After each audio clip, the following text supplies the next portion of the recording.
Thank you, Phil. Joe Jackson, welcome. Thank you. Your career has been pretty remarkable over well over 20 years. Yeah, can you believe it? It pretty much paralleled, though, early on, the punk years, didn't it? No, I was a bit later, really.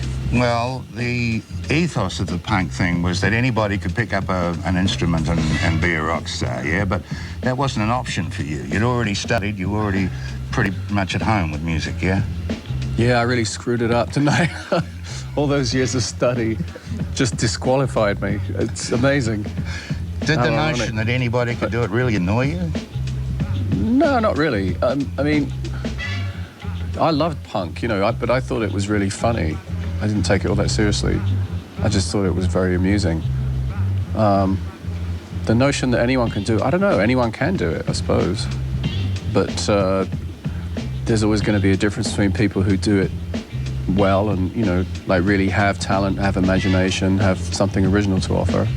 However they go about it, whether they do it with 3 chords or 300. You know? Is the idea or more important than the execution? Yeah. Generally is. Always, yeah. Your appreciation of music runs the whole gamut from, I suppose, so-called classical to avant-garde. Has that ever been have you ever felt that's a blessing rather than a curse, or the other way around? Oh, it's definitely both, yeah. Like many things in life. Oh, it is, yeah. I think it's a blessing because it's so interesting, you know.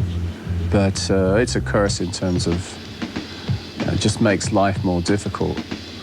I mean, when you don't like fit into a very obvious niche, when people can't sum up what you do in 3 or 4 words, it makes my life more difficult, and the record companies and yours and everyone else's, you know. It's just unfortunate, but there it is. I can't help it. I am what I am. It's just the way it comes out. The mechanics of music seem to come easily to you, in spite of the fact that you were never a mathematician. Is that a contradiction? Some people think so, yeah. Supposedly there's a connection between mathematics and music, and if you're good at one, you're good at the other, and I happen to be a mathematical idiot. Complete and utter idiot. Welcome to the club. Yeah, so I don't know how that works. But it seems to me that music is a very intuitive thing. I don't see it as being scientific or particularly intellectual, actually. With your level of expertise, you could have simply gone for the commercial jugular, looked for the formula that might have produced a great deal of money. Have you ever been tempted to do just that? I wouldn't have a clue. I wouldn't know where to start, honestly. You think it's just a serendipitous or an unusually difficult thing to do just that?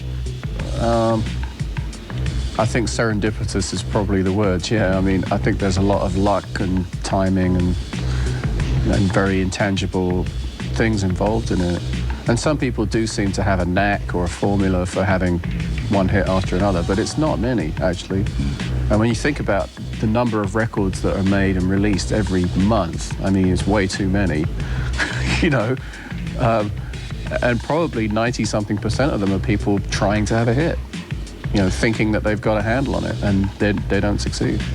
Has there ever been a time when you really thought you should have followed another path other than music? Not since I was probably about 13 or 14 years old, no. It's been a very definite goal in your life, yeah? Yeah, well, it seemed to be the only thing I had a real talent for, and I figured that I was almost in some way morally obligated to follow that. I don't know quite how to put it, but it just seemed like the right thing to do, and my best hope of breaking out of what might otherwise have been a rather boring life. I've been told that a Neil Finn song actually helped to re-inspire you after maybe a fallow period. Is that a fact? Oh, I think in my book I mentioned several things that got me out of a really bad writer's block that lasted for a couple of years, and I was very depressed in the early 90s. The early 90s were not good to me, and I didn't write anything for a couple of years. And I think in my book I talk about several things that I remember helped me to break out of that. And one of them was going to see Crowded House, actually, and thinking, you know, how great the songs were and, you know, what a great vibe the performance had. But that was along with, you know, Beethoven's string quartets and Brazilian music like Milton Nascimento and people like that. So it's pretty broad, as always. Lastly, the band you're with now, you've actually gone back to the original band that you had, have you not? That's right, yeah, the band that I made my first 3 albums with. So... How is that after all this time? You still get on together? Yeah, it's great fun. It's really great fun. Thank you, Joe Jackson.